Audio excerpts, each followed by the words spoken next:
Hello everyone, कैसे हैं आप सभी? क्या हाल चाल हमारे प्यारे प्यारे बच्चों का? एक बार फटाफट सभी प्यारे बच्चे बता देंगे कैसी चल रही है पढ़ाई। कहीं एग्जाम को लेकर के आपको डर तो नहीं लग रहा है ना? अगर डर लग रहा है, नहीं भी लग रहा है, फिर भी पेन और पेपर लेकर के बैठेंगे, क्योंकि आज की क्लास बहुत ही सॉलिड क्लास होने वाली है आपके एग्जाम के पॉइंट ऑफ व्यू से। इसमें जो है केवल हम जो है क्वेश्चन के पैटर्न को समझेंगे, क्या क्या है इसमें और किस प्रकार से एग्जाम में प्रश्न आते हैं और उसको सॉल्व कैसे करना है, उस पर पूरा फोकस हमारा रहने वाला है। तो सभी प्यारे बच्चे करेंगे क्या? फटाफट इस क्लास को जल्दी से अपने दोस्तों के साथ शेयर कर देंगे, और अगर आप आए हो क्लास में तो लाइक करके जो है अटेंडेंस लगा देंगे, है ना? अगर नए हो तो चैनल को सब्सक्राइब भी कर देंगे। चले क्लास को स्टार्ट कर दें। बोलो, क्या क्लास को स्टार्ट कर दिया जाए? तो देखो, आज जो है आपके सामने बहुत सारे प्रश्न होंगे। आप बार बार को गुरुजी मेरा नाम नहीं ले रहे हो, मेरा नाम नहीं ले रहे हो, तो दिल थाम कर बैठो। एग्जाम को फोड़ना है, क्योंकि अब की बार 95% पार आना चाहिए। तो भैया इसके लिए जो है थोड़ा सा हमें आपको थोड़ा सा सिंसियर होने की जरूरत है, ठीक है? तो एक बार फायर की इमोजी लगा दो यार, कि फटाफट सभी प्यारे बच्चे अगर तैयार हो, है ना? हो ना? चलो, तो भैया जो भी हमारे प्यारे बच्चे नए इस चैनल पर आए हैं Doubtnut class 10th Hindi medium पर, वो करेंगे क्या? फटाफट इस क्लास को लाइक कर देंगे और जल्दी से अपने दोस्तों के साथ शेयर कर देंगे। और अगर नए हो तो पुराने होने के लिए भैया चैनल को सब्सक्राइब कर लो, क्योंकि हिंदी मीडियम क्लास 10th के लिए एक ही जो है ये प्लेटफॉर्म है, जहां पर हजारों प्यारे बच्चे अपनी उम्मीद लेकर के आते हैं। क्या उम्मीद लेकर के आते हैं और अपनी मंजिल को हासिल करते हैं। तो चलो क्लास को स्टार्ट करें। क्या क्या इसमें रहने वाला है पहले हम आपको बता देते हैं। यहां पर आपका जो है एक क्लास परीक्षा खल्लास। क्या?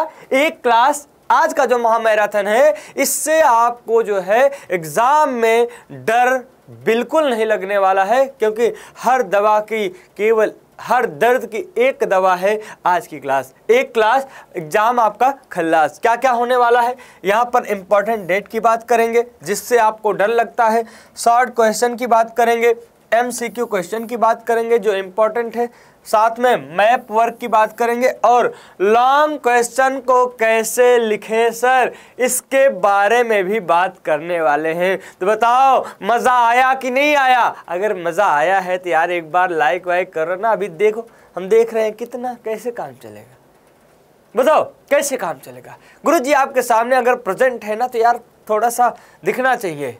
स्टूडियो थोड़ा सा बड़ा ठंडा है, आज ठंडा है, तो थोड़ा फायर इमोजी लगा करके इसको गर्म करेंगे तो ज़्यादा बेटर होगा, क्योंकि आप जो वहाँ से एनर्जी देते हो वही गुरुजी को मिलती है। तब गुरुजी जो है आपको तेज आवाज़ के साथ जो है बातें करते हैं, क्योंकि यहाँ पर भी न्यूटन का क्रिया प्रतिक्रिया लगता है। चले पेन और पेपर ले लो, है ना? आज हम आपसे पोल की बात भी नहीं करेंगे, पोल में आंसर दो, आंसर हम ही देंगे, और एक एक सवाल का एक्सप्लेन करेंगे, क्योंकि इससे रिलेटेड अगर प्रश्न आपके एग्जाम में आ जाएंगे तो आपका जो है एकदम जो है एक बेहतर तरीके से एग्जाम को क्रैक करके आओ। पहला प्रश्न ये रहा कि निम्नलिखित में से किस राष्ट्र ने बहुसंख्यकवाद का अनुसरण किया? क्या भूटान ने किया, नेपाल ने किया, श्रीलंका ने किया, या भारत ने किया? जो बच्चे जिसको जो है इस प्रश्न का आंसर पता है, वो कमेंट बॉक्स में जो है फटाफट जो है बताते रहेंगे। पोल जो है आज आपके पास नहीं जाएगा, पोल आपके पास नहीं जाएगा, केवल जो है एक्सप्लेन करने वाले हैं आज की क्लास में। कंप्यूटर जी कह रहे थे कि सर पोल किया जाए। हमने कहा पोल में थोड़ा सा टाइम ड्यूरेशन खर्च ज़्यादा हो जाता है, हमें ज़्यादा से ज़्यादा प्रश्नों को आज सॉल्व करना है, इसलिए पोल जो है थोड़ा सा हम इसको रोक दें। ठीक है? मज़ा आया? अरे गुरुजी पोल आता तो मज़ा आता। कोई बात नहीं बेटे, यहाँ से पेन और पेपर चलाना है, ठीक है? हाँ, लाइक करो, पोल की जगह लाइक करो, शेयर करो, लाइक करो, शेयर करो, ये करना है, कोई बात नहीं। आओ, तो निम्नलिखित में से किस राष्ट्र ने बहुसंख्यकवाद का अनुसरण किया? तो भैया इसमें से जो आंसर होगा, बहुत प्यारे बच्चों के आंसर आ भी रहे हैं कि गुरुजी श्री वाला लंका, है ना? ठीक है, तो यहाँ पर बात करते हैं।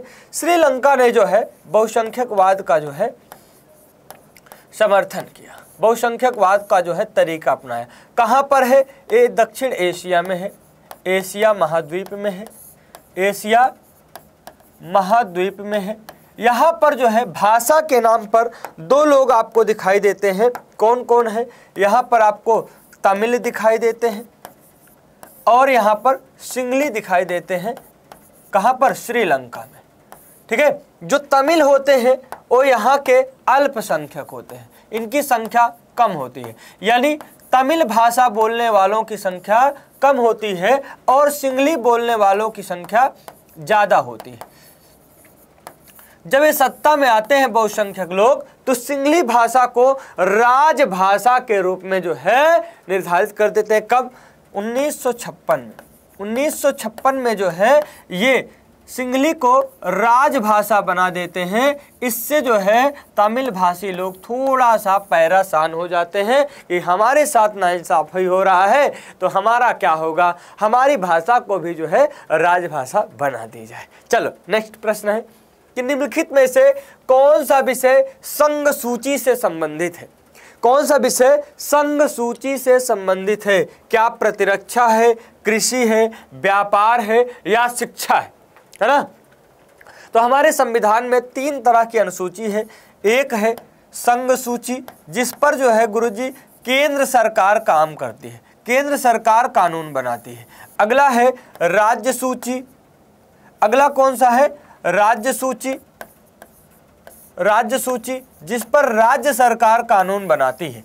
अगला जो है वो है समवर्ती सूची। कौन सा है? समवर्ती सूची। समवर्ती सूची, इसमें क्या होता है? इसमें जो है केंद्र और राज्य दोनों जो है अपने अपने अकॉर्डिंग कानून बना सकते हैं। तो भैया जो संघ सूची में है क्या क्या है इसमें? पहला है जो, यानी इसके किसके हाथ में होगा? संघ सरकार। संघ सरकार कानून बनाएगी। इसमें संघ सरकार कानून बनाएगी। इसमें संघ एवं राज्य दोनों, राज्य सरकार दोनों कानून बना सकते हैं। लेकिन अगर दोनों में कन्फ्लिक्ट होता है, आपस में जो है विवाद होता है, तो संघ सरकार द्वारा बनाया गया कानून मान्य हो जाएगा। समझ में आई बात? राज्य सरकार का माना नहीं जाएगा। इस पर कौन बनाता है? राज्य सरकार कानून बनाती है। राज्य सरकार कानून बनाती है। इसमें होता कौन कौन है ना? कौन कौन से विषय है? इंपॉर्टेंट विषय है। पहला प्रतिरक्षा यानी रक्षा मंत्रालय, विदेश मंत्रालय, मुद्रा, बैंकिंग, ये सब किसका है? ये सब जो है केंद्र सरकार का विषय है। समवर्ती सूची में कौन कौन होता है? जो राज्य और केंद्र दोनों कानून बना सकते हैं। जैसे शिक्षा, शिक्षा समवर्ती सूची का विषय है। साथ में जो है आप गोद ले रहे हो, तलाक तलाक तलाक वाला मामला है, ये सब इसमें आ जाता है। राज्य सूची के विषय में कौन कौन आता है? कृषि एवं व्यापार, पुलिस, ये सब किसके अंडर में आता है? राज्य सरकार के अंडर में आता है। राज्य की पुलिस राज्य सरकार के अंडर में आता है। तो ये सारे विषय जो है जो इम्पोर्टेंट है, तो इसका उत्तर कौन हो जाएगा? प्रतिरक्षा। ये दोनों राज्य के विषय हैं और ये समवर्ती सूची के विषय है। समवर्ती सूची के विषय है।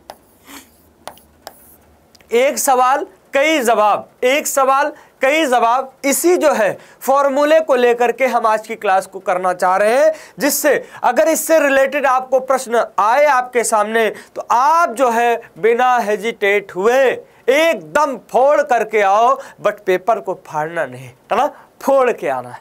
राइट, फोड़ के आना है। चलो आगे चलते। अगला है निम्नलिखित में से कौन सा राज्य संघीय राज्य नहीं है? मणिपुर, अरुणाचल प्रदेश, हिमाचल प्रदेश या नई दिल्ली? कौन है बताओ? कमेंटों में बताओ, बोलो कमेंट में जल्दी से, कौन है? संघीय सूची का विषय नहीं है।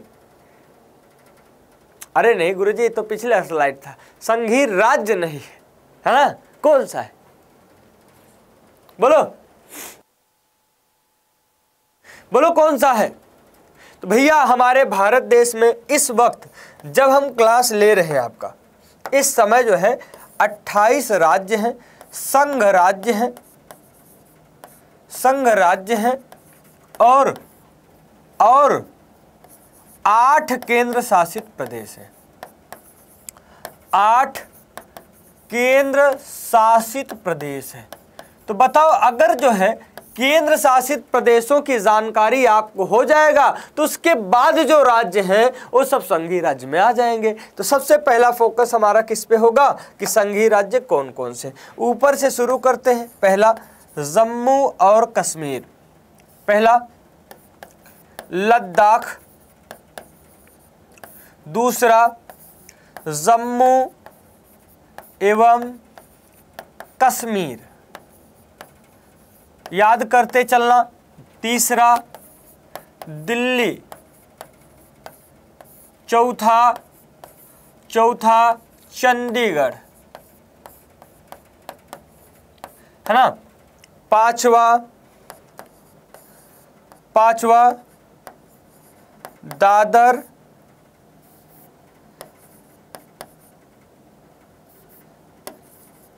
दादर एवं नागर हवेली, दमन दीव, छठा लक्षद्वीप, कौन सा लक्षद्वीप, सातवां पुदुचेरी और आठवां जो है अंडमान निकोबार, अंडमान निकोबार। उसके अलावा जितने भी राज्य हैं वो सभी क्या है संघीय राज्य हैं। तो बताओ दिल्ली किसमें है, तो दिल्ली गुरुजी ना केंद्र शासित प्रदेश में है। किसमें है, केंद्र शासित प्रदेश में है, केंद्र शासित प्रदेश में है। हम तो कह रहे हैं ज्यादा नहीं पढ़ना है, लेकिन जो पढ़ना है सॉलिड पढ़ना है। अगर 8 का आपको पता है तो 28 तो इसके बाद है ही। अगर यहां से प्रश्न आएगा, बोर्ड एग्जाम में आ गया था, टपक गया था, वहां पर इतना था कि यहां पर दिल्ली है, वहां पर चंडीगढ़ था, बस इतना अंतर था और कुछ अंतर नहीं था। बच्चे जो है ये सहारनपुर रीजन वाले जो है फोड़ के आए थे। हाँ, ये सभी क्या है, ये सभी जो है संघ राज्य है, संघ राज्य है। क्या संघ राज्यों का नाम लिखना पड़ेगा, 3 यहां पर हैं। उत्तर प्रदेश लिख देते हैं, लो भैया, बिहार, उत्तर प्रदेश, उत्तराखंड, 4 नंबर जो है राजस्थान, हिमाचल प्रदेश लिखा गया है ना। तो आप जो है देखोगे ऊपर से कर्नाटक है, केरल है, तमिलनाडु, ओडिशा, छत्तीसगढ़, महाराष्ट्र, गोवा, है ना, मध्य प्रदेश, झारखंड, बहुत सारे जो है 28 राज्य हैं। इसको आप लिख लेना। अगला, संविधान की 8वीं अनुसूची में कितनी भाषाओं को मान्यता मिला है? क्या 20 को मिला है, 21 को मिला है, 22 को मिला है या 23 को मिला है? कितनी भाषाओं को जो है हमारे संविधान की 8वीं अनुसूची में जगह मिला है, इस बात का जिक्र करना है। मैप भी आएगा, दिल थाम करके बैठो, सारा चीज आपको यहाँ पर बताया जाएगा। आप एक ही क्लास जो है करोगे, उसके बाद आपको जो है डर लगना जो है बंद हो जाएगा। लेकिन दूसरी बात ये भी है, दूसरी बात है कि इससे पहले जो आपका जो है मैराथन हुआ था 24 तारीख को, तो उससे आप करोगे क्या, एक बार उसको भी बेहतर तरीके से देख लोगे तो आपका जो है अगर दोनों मैराथन आप देख लिए तो आपका हाफ ईयरली एग्जाम एकदम फट जाएगा, है ना, खल्लास हो जाएगा, परेशानी नहीं। कितनी भाषाएं हैं, कितनी भाषाएं हैं? तो भैया 22 भाषाएं हैं। एक प्रश्न ये भी पूछा जाता है कि हिंदी के अलावा, हिंदी को लेकर हिंदी के अलावा कितनी भाषा है? हिंदी के अलावा कितनी भाषा अगर पूछ लिया जाए तो हिंदी के अलावा कितनी भाषा है? 21। लेकिन 21 और प्लस हिंदी भाषा दोनों मिलाकर के हो जाती है कितनी? टोटल जो है, टोटल 8वीं अनुसूची में है उसमें 22 भाषाओं का जिक्र हुआ है। चलो, भारतीय संविधान में भाषाओं को किस अनुसूची में रखा गया है ना। अब अगर नकलची आप होंगे, अगर नकल करना आप जानते होंगे तो इस प्रश्न का जवाब आप चुटकी में कमेंट में दे पाओगे। बताओ कि भारतीय संविधान में भाषाओं का जिक्र कहां पर हुआ है? क्या तीसरी अनुसूची में हुआ है, 8वीं में हुआ है, 12वीं में हुआ है या 5वीं में हुआ है? बोलो कहां हुआ है, कहां पर हुआ है? तीसरी, 8वीं, 12वीं या 5वीं? तीसरी, 8वीं, 12वीं या 5वीं? बताओ कहां पर हुआ है इसका जिक्र, कहां पर हुआ है? तो भैया हुआ कहां है? 8वीं अनुसूची में। कहां? 8वीं अनुसूची में। 8वीं अनुसूची में जो है इसका जिक्र हुआ। कितनी भाषाएं हैं? कुल कितनी भाषाएं हैं? कुल कितनी भाषाएं हैं? तो 22 भाषाओं का जिक्र जो है यहाँ पर किया गया है। अगर अब भी एक पेपर में गलत करके आ रहे हो तो बताओ क्या हो सकता है? बताओ क्या हो सकता है? क्या कोई जो है आपको जिम्मेदारी लेने का जो है आपको अवसर अगर मिल रहा है कि भैया जिम्मेदारी लेना है, जिम्मेदारी उठाना है, नहीं उठाओगे जिम्मेदारी तो बाद में मनरेगा का जो है बोझ उठाना। हाँ, बस यही हो सकता है और कुछ नहीं। अब लॉन्ग क्वेश्चन है कि भारत में मृदाओं का वर्गीकरण प्रस्तुत कीजिए। किसी एक मृदा की किन्हीं 2 विशेषताओं को जो है हमें बताओ। तो हमने जो है यहाँ पर सारी मृदाओं का जिक्र किया है कि आखिर मृदा क्या है, मृदा संसाधन होता क्या है और कितनी प्रकार की मृदाएं जो है हमारे भारत में पाई जाती हैं। तो अगर हमारे प्यारे बच्चे समझदार हैं, पढ़े हैं, तो एक बार सभी प्यारे बच्चे हमें बता देंगे कि कितने प्रकार की मृदाएं जो है पाई जाती हैं। बताओ, बस जलोढ़, कमेंट में केवल आया जलोढ़ जलोढ़ जलोढ़। काली कहाँ गई? काली काली मिट्टी। हाँ, काली मिट्टी कपास की दिल वाली मिट्टी होती है। हाँ, कपास। हाँ, चलो आगे। तो सबसे पहले मिट्टी अथवा मृदा सबसे महत्वपूर्ण नवीकरणीय योग्य संसाधन है। कैसा संसाधन है? प्राकृतिक संसाधन है। यह पौधे के विकास का माध्यम है जो पृथ्वी पर विभिन्न प्रकार के जीवों का पोषण करती है, जीवों का पोषण करती है। मृदा एक जीवंत तंत्र है। या कुछ सेंटीमीटर गहरी मृदा बनने में, अगर हम बात करें कि कुछ सेंटीमीटर गहरी मृदा बनने में लगभग जो है लाखों वर्ष लग जाते हैं। मृदा बनने की जो प्रक्रिया है उच्चावच, जनक, शैल, जलवायु, वनस्पति और अन्य जैव पदार्थ और समय के मुख्य कारक के रूप में देखी जाती है। भारत में अनेक प्रकार के उच्चावच, भू आकृतियाँ, जलवायु जो है और वनस्पतियाँ पाई जाती हैं। तो भैया अनेक प्रकार के अगर पाई जाती हैं तो मृदा भी तो अनेक प्रकार के होंगे, है ना। कहीं जो है पर्वतीय मृदा है तो कहीं जलोढ़ मृदा है ना। एक एक करके पढ़ लेते। पहला, जलोढ़ मृदा।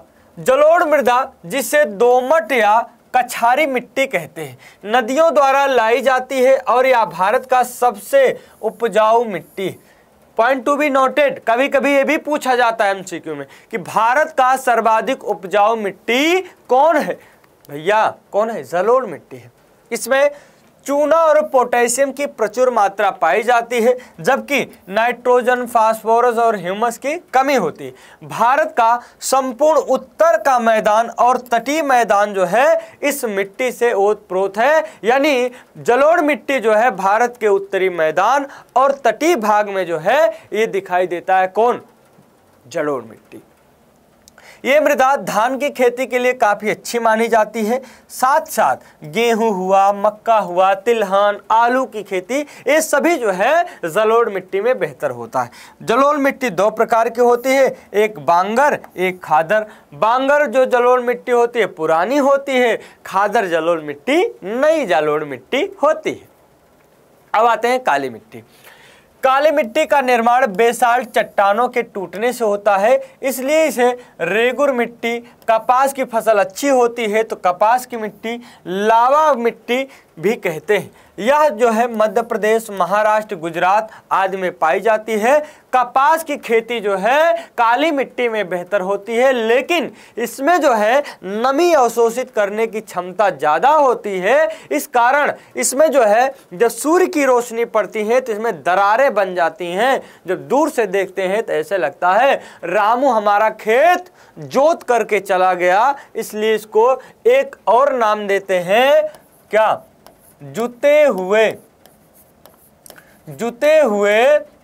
खेत की मिट्टी, खेत की मिट्टी कहते हैं। किसको कहते हैं? काली मिट्टी को कहते हैं। ठीक है, आओ आगे चलते हैं। लाल और पीली मिट्टी। लाल पीली मिट्टी प्रायद्वीपीय भारत के कम वर्षा वाले क्षेत्रों में, जैसे तमिलनाडु हुआ, आंध्र प्रदेश हुआ, कर्नाटक हुआ, मध्य प्रदेश में पाया जाता है। इसका जो है जो लाल रंग है वो फेरिक ऑक्साइड के कारण होता है, लेकिन जब लाल मिट्टी में आप पानी मिला देते हो तो हो जाता है वो पीला। कैसे हो जा? पीला पीला, है ना? पीला, पीले पीले नहीं, तो पीले पीले पीले नहीं, पीला हो जाता है बाबू। जब लाल मिट्टी में जो है आप पानी मिला देते हो, पानी मिल जाता है तो भैया उसका रंग पीला हो जाता है। हाँ हाँ, पीला हो जाता है। और लेटेराइट मिट्टी को समझते हैं। लेटेराइट शब्द ग्रीक भाषा के लेटर से बना है, जिसका अर्थ होता है ईंट, यानी लाल रंग का ईंट। यह अधिक वर्षा और अधिक गर्मी वाले क्षेत्रों में पाया जाता है, जैसे कर्नाटक हुआ, केरल हुआ, तमिलनाडु, उड़ीसा, असम, मेघालय में पाया जाता है। इसमें लौह ऑक्साइड और एल्यूमिनियम की प्रचुर मात्रा होती है, लेकिन इसको दूर से दिखाई में ऐसे लगता है कि जो है मखमल बिछाया है। क्या? मखमल बिछाया है, इसलिए इसको क्या कहा जाता है? मखमली मिट्टी कहा जाता है। क्या? मखमली मिट्टी। गुरुजी इसमें होता क्या है? ये तो बता दो क्या होता है। बाबू इसमें चाय होता है, कॉफ़ी होती है, इलायची और काजू होता है। ले आकर के काजू कतली बना लेना। ठीक है? कहाँ? तब तो गुरुजी काजू कतली ये सब बहुत खाते होंगे, अब पता नहीं खाते होंगे कि नहीं खाते होंगे। साथ में जो है ईंट बनाने का भी प्रयोग जो है किससे होता है? लेटेराइट मृदा से होता है। ठीक है, अब चलते हैं मरुस्थली मिट्टी। तो आपको पता है कि मरुस्थल कहाँ पर है? तो आप देखते हो कि कहाँ नॉर्थ वेस्ट साइड जो है आपको मरुस्थली मिट्टी नजर आएगी। कहाँ? राजस्थान में। गुरुजी हमने सुना है ना, बहुत बड़ा मरुस्थल है, थार का मरुस्थल। हाँ, तो ऐसे देखो, राजस्थान हुआ, गुजरात, दक्षिण पंजाब, दक्षिण हरियाणा में उच्च तापमान के कारण नमी की कमी होती है, इसलिए जो है वहाँ पर बलुई या मरुस्थली मिट्टी पाई जाती है। यहाँ पर मृदा को सिंचाई करके जो है खेती किया जा सकता है, लेकिन अगर बलुई मिट्टी है तो वहाँ पर सिंचाई की ज़्यादा आवश्यकता होती है। अगला वन मृदा। ये दोमट और सिल्टदार होती हैं। पहाड़ी और पर्वतीय क्षेत्रों को में जो है इसको देख सकते हो यहाँ पर, लेकिन इस मिट्टी का अपरदन बहुत ज़्यादा होता है। आप देखोगे कि पहाड़ों पे भूस्खलन हो गया, फला जो है जत्था जो है दर्शन के लिए गया था और अचानक जो है अपरदन के कारण, भूस्खलन के कारण जो है रोड जाम हो गया, है ना? जानते हो ना? हाँ जानते हो, लेकिन जो है अभी बिना कहे हुए आप जो है शेयर नहीं किए। लो आ गया मैप, आ गया मैप ना? हाँ, तो मैप को जानने के लिए आपको हर राज्यों को जानना बहुत जरूरी है। तो चलो जानो, एक बार बता लेते हैं। कौन सा है? लद्दाख, जम्मू कश्मीर, हिमाचल प्रदेश, ये क्या है? पंजाब है, पंजाब, हरियाणा, राजस्थान, गुजरात। ये कौन सा है? महाराष्ट्र। ये कौन सा है? मध्य में है, मध्य प्रदेश है ना? मध्य प्रदेश है। लेकिन हमें तो जानना क्या है? हमें जानना ये है कि वह स्थान बताओ जहां पर भारतीय राष्ट्रीय कांग्रेस का सितंबर 1920 में अधिवेशन हुआ था, जहां पर असहयोग आंदोलन का प्रस्ताव आया था। क्या असहयोग आंदोलन का प्रस्ताव कहां पे आया था? कलकत्ता में आया था। कहां पर आया था? कलकत्ता में आया था, है ना? कलकत्ता। अगला, वह स्थान जिसे अंग्रेजों ने अपनी राजधानी बनाया गया था, वो भी जो है कौन था? कलकत्ता। अब आपको पता होना चाहिए आखिर कलकत्ता है कहाँ? बोलो, कलकत्ता कहाँ पर है? Do know Calcutta? हाँ, बोलो, गाना नहीं सुने हो, जनी जा कमाए कलकतिया, हाँ वही वाला कलकत्ता। कहाँ है, कहाँ है? पश्चिम बंगाल में। बहुत अच्छा। कहाँ है कलकत्ता? पश्चिम बंगाल में है। पश्चिम बंगाल में, पश्चिम बंगाल में है। अगर पश्चिम बंगाल में है बाबू, तो पश्चिम बंगाल है कहाँ, है ना? तो देखो पश्चिम बंगाल है कहाँ, तो यहाँ पर देखोगे कि बांग्लादेश के बगल में, ये देखो ये पश्चिम बंगाल है। पश्चिम बंगाल ये देखो, है ना? ये सिक्किम होते होते, भूटान होते होते, बांग्लादेश को मिलाते हुए ये पश्चिम बंगाल। तो पश्चिम बंगाल में जो कोलकाता है यहाँ है ना? तो यहाँ पर जो है आप इंगित कर देंगे, आपका माहौल बन जाएगा। लेकिन पता होना चाहिए कि क्या ये शहर कहाँ पर है। ठीक है, अगला प्रश्न, भारत में कुल कितने संघीय राज्य? बोलो, 27 हैं, 28 हैं, 32 हैं या 30 हैं? कितने? भारत में कितने संघीय राज्य हैं? इस बात को जो है फटाफट बता दो। कितने? 27 हैं? अरे गुरुजी 26 हैं, 32 हैं। संघीय राज्य की बात करें, चलो हम ही बताते। आओ, तो यहां पर भारत की बात करेंगे इस समय वर्तमान में। कब? वर्तमान में, जब हम लोग पढ़ रहे हैं, है ना? आगे क्या होगा कुछ पता नहीं, लेकिन वर्तमान में क्या है? 28 संघ राज्य हैं और जो है 8 केंद्र शासित प्रदेश है। 8 केंद्र शासित प्रदेश है। अब 8 का नाम हम आपको बता दिए थे। कहाँ? लद्दाख था, जम्मू कश्मीर था, दिल्ली, चंडीगढ़ जो है, अंडमान निकोबार, लक्षद्वीप, पुदुचेरी, है ना? और कौन सा? दादर नागर हवेली। बस बच रहा है कात दिल्ली। हाँ, हो गया। तो 8 केंद्र शासित प्रदेश है, उनको जो है आप रट्टा मार लो, कुछ भी कर लो, पता होना चाहिए। अगला, भारत की राजभाषा कौन सी है? तमिल है, हिंदी है, सिंहली है या जो है अंग्रेजी है? राजभाषा जैसे जो है तमिलों ने, नहीं गुरुजी, सिंहलियों ने सिंहली भाषा को राजभाषा बनाया था श्रीलंका में। तमिलों ने थोड़ी बनाया था, हाँ सिंहलियों ने बनाया था। हाँ सही बात। उसी प्रकार जो है भारत की राजभाषा कौन है? तो भारत की राजभाषा का मतलब क्या है? राज काज की भाषा। राज नहीं, कार्य जो होगा किस भाषा में और होगा, तो वो भाषा है कौन सी है? हिंदी है। कौन सी है? हिंदी है। हिंदी को भारतीय राजभाषा के रूप में जाना जाता है। राजभाषा के रूप में जाना जाता है ना? वैसे अधिकतर काम आप देखते होंगे कि सारा काम तो गुरुजी अंग्रेजी में होता है ना? लेकिन मानते हैं, है ना? मानते हैं। ठीक है, चलो अब बात आई कि भारत में सबसे अधिक बोले जाने वाली भाषा कौन सी है? पंजाबी, हिंदी, कश्मीरी या उर्दू? कौन सबसे ज़्यादा बोली जाती है भारत में? बताओ, भारत में सबसे अधिक बोले जाने वाली भाषा कौन सी है? क्या कश्मीरी है? क्या जो है पंजाबी है? क्या हिंदी है? क्या उर्दू है? कौन सी भाषा सबसे अधिक बोली जाती है? बोलो, कौन सी बोली जाती है? तो कौन सी बोली जाती है? तो सबसे ज़्यादा जो बोली जाती है वो है अपनी हिंदी। कितने % लोग गुरुजी बोलते हैं? लगभग जो है 40% लोग जो है हिंदी भाषा बोलते हैं। हिंदी भाषा बोलते हैं।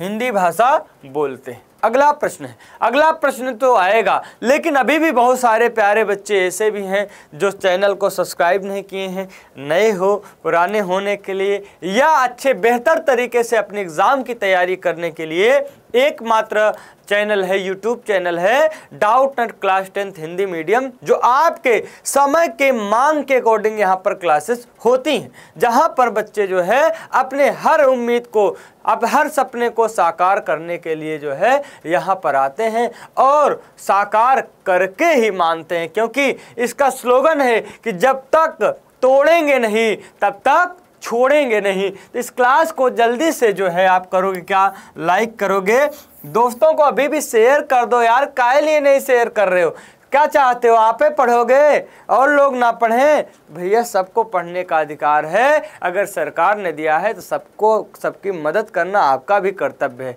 क्योंकि आप भी तो इस देश के नागरिक हो। और जो नए हो इस चैनल को सब्सक्राइब कर देंगे। चलो अगला प्रश्न है, बहुत अच्छा प्रश्न, बहुत सस्ता प्रश्न। भारतीय संविधान कब लागू किया गया था? 15 अगस्त को, 14 अगस्त को, 10 दिसंबर को या 26 जनवरी को? इस बात को जो है आपको बताना है कि आखिर जो है भारतीय संविधान को कब लागू किया गया था, है ना, कब लागू किया गया था। चलो थोड़ा सा पढ़ते हैं इसके बारे में थोड़ा सा पढ़ते हैं कि भारत का जो संविधान है 9th क्लास में आप पढ़े होंगे, हम उसको थोड़ा सा जिक्र करते हुए चलते हैं, है ना। संविधान बनाने के लिए जो है एक संविधान सभा बनी, एक संविधान सभा बनी। कौन सी सभा? संविधान सभा बनी, एक संविधान सभा बनी। इसकी जो पहली बैठक थी बाबू, इसकी जो पहली बैठक थी, प्रथम बैठक जो था वो कब था? 9 दिसंबर 1946 को, है ना। 9 दिसंबर 1946 को जो बैठक हुई थी, इसके जो अध्यक्ष बने थे डॉक्टर सच्चिदानंद सिन्हा जी बने थे। ये कैसे अध्यक्ष थे? ये जो है अस्थायी अध्यक्ष थे। इसके 2 दिन बाद एक बैठक फिर होती है, 2 दिन बाद बैठक जो है दूसरी होती है। दूसरी जो बैठक होती है वो कब होती है? 11 दिसंबर 1946 को होती है। अध्यक्ष कौन बनते हैं? अस्थाई वाले, है ना। अध्यक्ष कौन से? अस्थाई वाले बनते हैं। उनका नाम क्या है? डॉक्टर राजेंद्र प्रसाद। ये तो मामला 9th क्लास का था।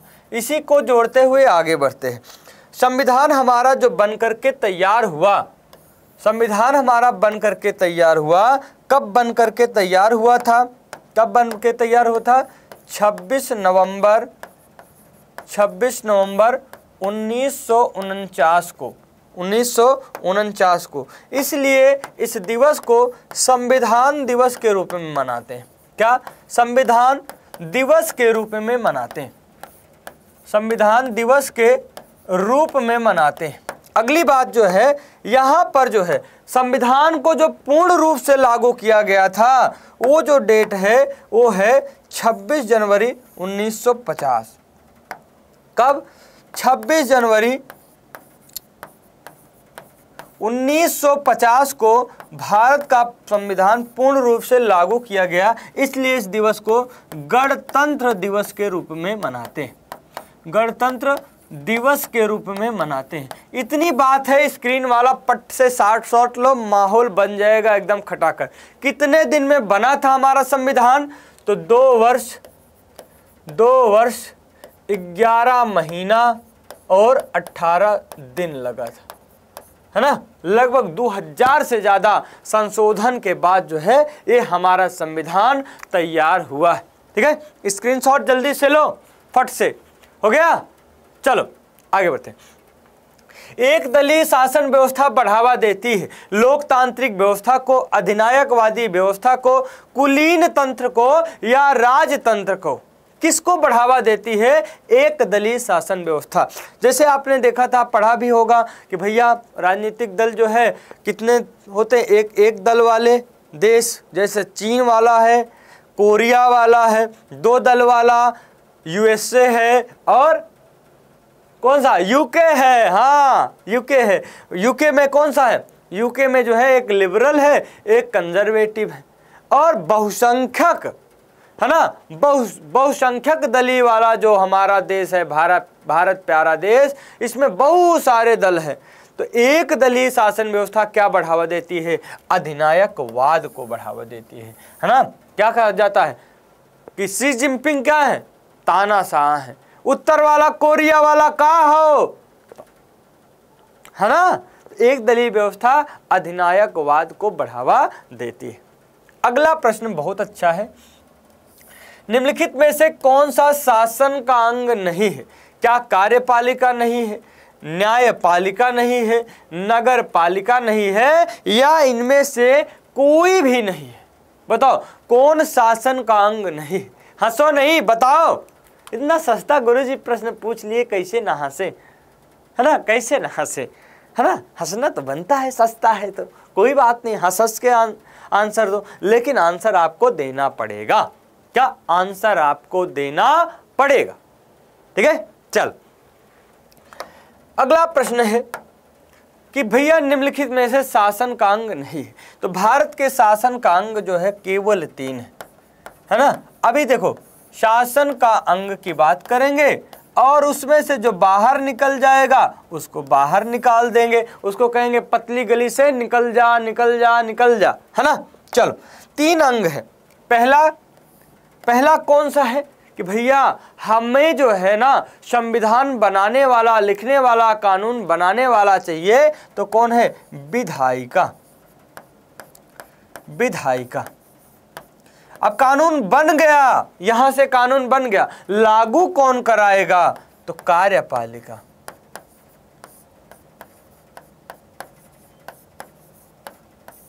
उस कानून को मान रहा है कि उसका वायलेंस कर रहा है, उसके लिए दंड कौन देगा? वो है न्यायपालिका।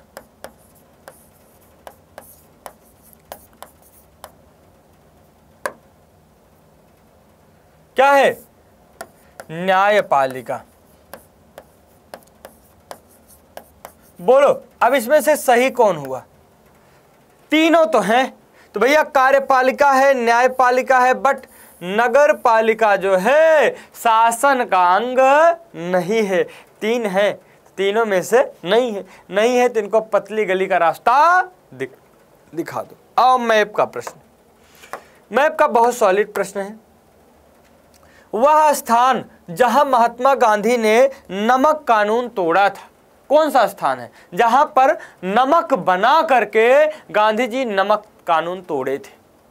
अगला, वह स्थान जहां पर सविनय अवज्ञा आंदोलन शुरू हुआ था, यानी जब नमक गांधी जी तोड़ दिए, यानी अंग्रेजों के कानून की अवज्ञा कर दिए कि हम आपका कानून नहीं मानते हैं। तो दांडी यात्रा, दांडी यात्रा बहुत अच्छा, दांडी यात्रा, जो दांडी यात्रा हुआ था, जो दांडी यात्रा हुआ था वो कहां से? 12 मार्च 1930 से शुरू हुआ था। कहां से? साबरमती आश्रम से,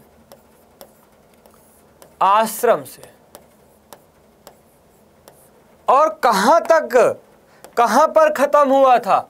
दांडी में। कब? 6 अप्रैल 1930 को। यहीं पर, ये गुजरात में है, गुजरात का जो दांडी है, यहां पर गुजरात का ये है दांडी। क्या है? दांडी। यहीं पर गांधी जी ने नमक बनाया। दांडी में 6 अप्रैल को गांधी जी ने क्या बनाया? नमक बनाया। नमक बनाया। क्या नमक बना सकते थे हम? नहीं गुरुजी, हम नमक नहीं बना सकते थे। नमक बनाना कानूनन अपराध था। तो गांधी जी ने ये अपराध करके अंग्रेजों का जो नमक कानून था उसको तोड़ दिया। हम नहीं मानते आपका कानून, है ना। नमक पर आप टैक्स लगा रहे हो, खतरनाक आदमी, बेच मारेंगे आपको। कहाँ पे? दांडी में। ठीक है, मैप का क्वेश्चन आपका सॉल्व हो गया। कितना सस्ता है, लेकिन पता तो होना चाहिए कि दांडी है कहाँ? गुजरात में है। कहाँ है? गुजरात राज्य में है। ये तो पता होना चाहिए, नहीं पता होगा तो फिर गड़बड़ हो जाएगा, है ना। कहाँ शुरू होता? साबरमती से। साबरमती से शुरू हुआ था।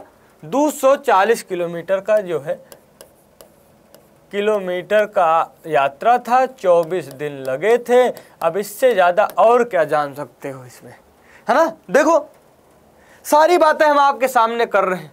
है कहीं ऐसा मटेरियल नहीं मिलेगा, मैं कह रहा हूं नहीं मिलेगा। इसके बाद कोई नकल करके कर ले तो कोई बात नहीं, लेकिन नहीं मिलेगा कहीं पर, ऐसे नहीं मिलेगा। हाँ अगला, चलो आगो, चलो फ्रांस की क्रांति के 4 कारण लिखो। आखिर फ्रांस की क्रांति क्यों हुई, 4 कारण लिखो, है ना। तो फ्रांस कैसा था गुरुजी? फ्रांस ना निरंकुश शासन था। राजा कौन था? लुई 16वां था। उससे जनता बहुत परेशान थी, है ना। वहाँ का राजा बहुत विलासितापूर्ण जीवन जीता था, इससे आम जनता बहुत कष्टकारी फील कर रहा था। फ्रांस की क्रांति को बढ़ावा देने के लिए वहाँ की सामाजिक व्यवस्था का भी योगदान दिया, जिसमें पादरी, कुलीन, इन सभी को जो है करों से मुक्ति हो गया था इनको, कि भैया आपको विशेषाधिकार मिल रहा है। और सारा टैक्स का बोझ कौन? आम जनता पर लगाया गया। फ्रांस ब्रिटेन के साथ साथ लगातार युद्धों में लिप्त रहा, जिसके चलते फ्रांस की अर्थव्यवस्था एकदम बदहाल हो गई। 18वीं सदी के फ्रांसीसी विचारकों ने भी इस क्रांति को बढ़ावा देने में जो है मदद की। बढ़ावा है, बढ़ो नहीं, क्या है? बढ़ावा है। क्या है? बढ़ावा है। नहीं तो तुम कहोगे बढ़ोवा गुरुजी कौन सा जानवर है, हम तो नहीं जानते थे ये जानवर, है ना। उनके द्वारा दैवीय अधिकार सिद्धांत की आलोचना की गई और उन्होंने पुरानी राजनीतिक व्यवस्था में दोष उजागर किया। अब लोगों को पता चलने लगा कि यार शासन यानी राजा का जो शासन है उसके वजह से हमारा ये हाल है। अगर आपको पता चल जाए, अगर आपका जो ये हाल है, जो हंस रहे फला आदमी के शासन व्यवस्था से हंस रहे, तो क्या कहोगे? तखत बदल देंगे, ताज बदल देंगे, उनकी हम राज बदल देंगे, यही कहोगे ना। तो यही हुआ, यही हुआ, बदलाव आया। उसी बदलाव को कहा गया क्रांति। कहा गया क्रांति। आओ आ जाओ, भारत के किस राज्य में साक्षरता दर सबसे ज्यादा है? बिहार में है, बिहार में है, केरल में है, पंजाब में है, या उत्तर वाले प्रदेश में है, जहां पर प्रश्नों से पहले उत्तर आ जाता है? बताओ कहां पर है, बोलो। भारत में सबसे ज्यादा साक्षरता दर कहां पर है? कहां की सरकार, कहां की पब्लिक इतनी समझदार है कि अपने जो है एजुकेशन व्यवस्था को जो है बेहतर करके रखी है ना। हमारा गुरुजी पढ़ाई में मन ही नहीं लगता है, कैसे हम आगे जाएंगे? तो नहीं आगे जाओगे तो पीछे रहो, रहो पीछे, काहे करना है? बोलो बहुत अच्छा, I am proud of you. बच्चे कह रहे हैं बहुत अच्छा। केरल में, कहाँ पे है? केरल में। केरल में जो है साक्षरता दर सबसे ज्यादा है। साक्षरता दर सबसे ज्यादा जो है कहां पर है? केरल में। आओ, प्रति व्यक्ति आय को अन्य किस नाम से जाना जाता है? प्रति व्यक्ति आय को अन्य किस नाम से जाना जाता है? राष्ट्रीय आय, औसत आय, व्यक्तिगत आय, या गुरुजी इनमें से कोई नहीं, हमें नहीं पता है बताओ, नहीं पता।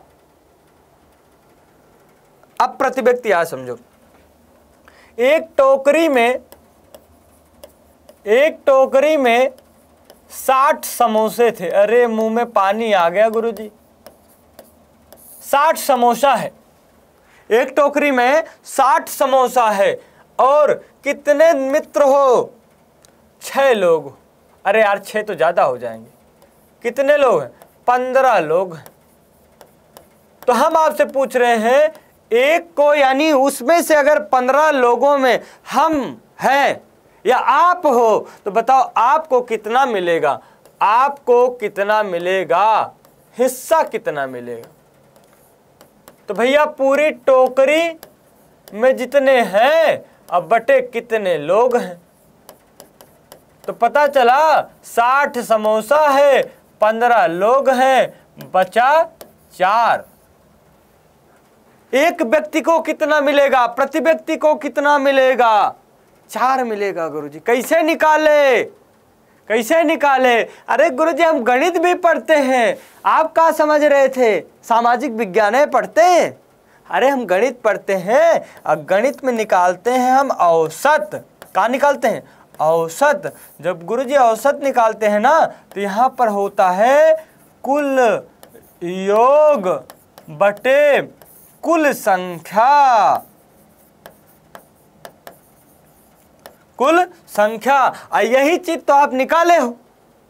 जब यही चीज निकाले हो तो उसका नाम भी क्या हो जाएगा, औसत आय।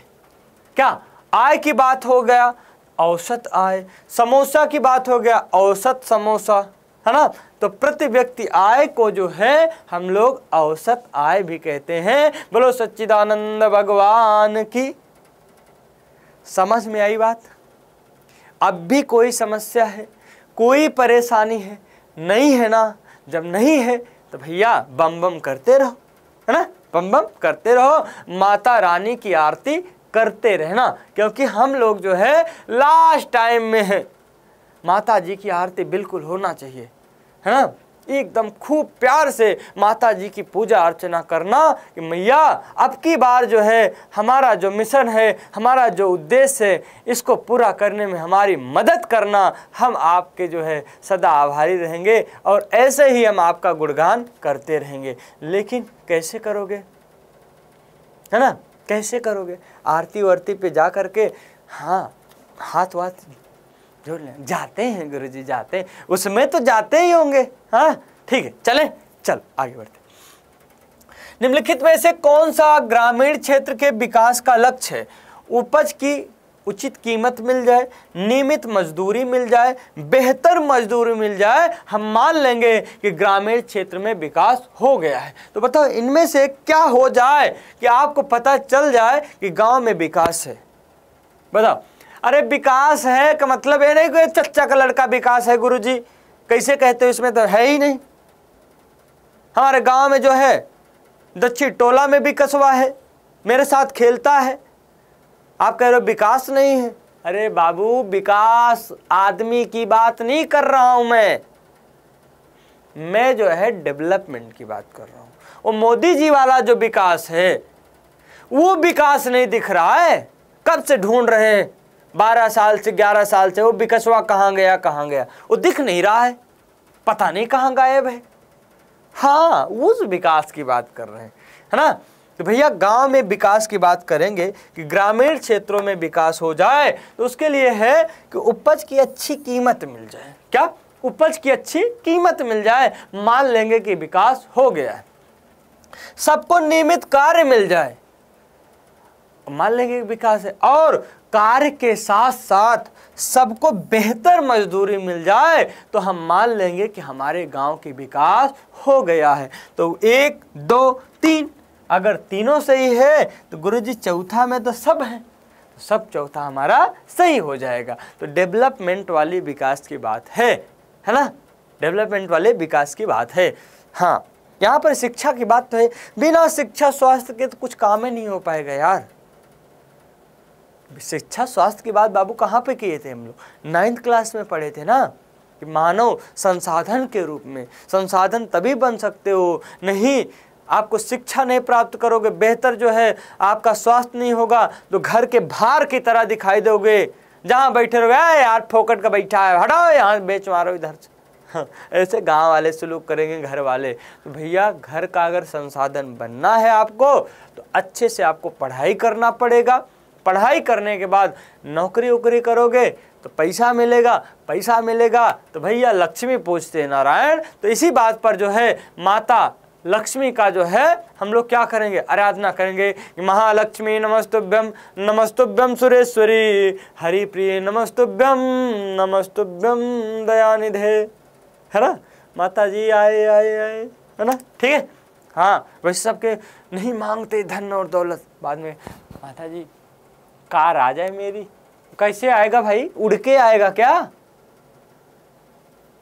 बिना समझ गए बात ना, आगे चलते।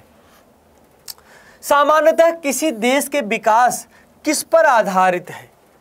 अगर आप देखोगे गांव का विकास तो देख लिए, अगर किसी देश का विकास बेहतर हुआ है किस तरीके से आप जो है मेजर करोगे, किस तरीके से देखोगे कि हाँ इस गांव का, इस देश का विकास हो गया है? ए प्रति व्यक्ति आय को देख करके, औसत लोगों की स्वास्थ्य स्थिति को देख करके, या उनकी साक्षरता दर को देख करके, किससे मेजर करोगे बताओ? गुरुजी पैसा हो जाए, हाँ बिल्कुल पैसा हो जाए, चलेगा काम, पैसा हो जाए, ठीक है, पैसा हो जाए। उसके साथ गुरुजी मेरा दिमाग कर रहा है कि लोगों की स्वास्थ्य स्थिति भी सही हो जाए, क्योंकि जब तक वो स्वस्थ नहीं रहेगा पैसा कमाएगा नहीं, जब तक वो स्वस्थ नहीं रहेगा शिक्षा प्राप्त नहीं करेगा। अब जब शिक्षा प्राप्त नहीं करेगा तो कमाएगा क्या? क्योंकि शिक्षा व कामधेनु है जो मनुष्य की हर इच्छा को पूरा कर देती है।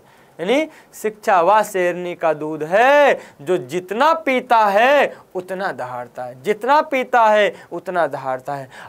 अगर आप ऐसे जो है बैठे हो, कुछ समझ में नहीं आ रहा है, तो गलती आपकी है कि शिक्षा रूपी दूध आप नहीं पिए हो। इस शेरनी का दूध जिस दिन पियोगे आप जो है एकदम ललकारोगे, दहाड़ोगे कि अब की बार गुरुजी 95 पार से नीचे मेरा नहीं आएगा, आई गारंटी।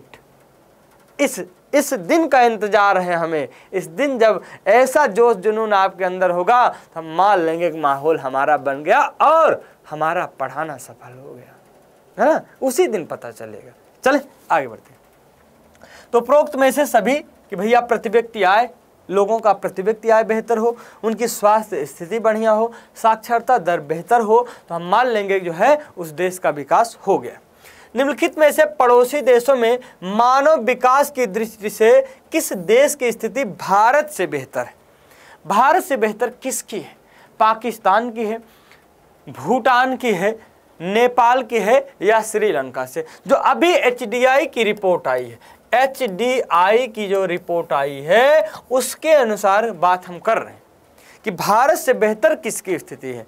पाकिस्तान की हो सकती है, पाकिस्तान की हो सकती है? अरे गुरुजी इसकी काहे होगी? भूटान, नेपाल, किसका? श्रीलंका, ठीक है।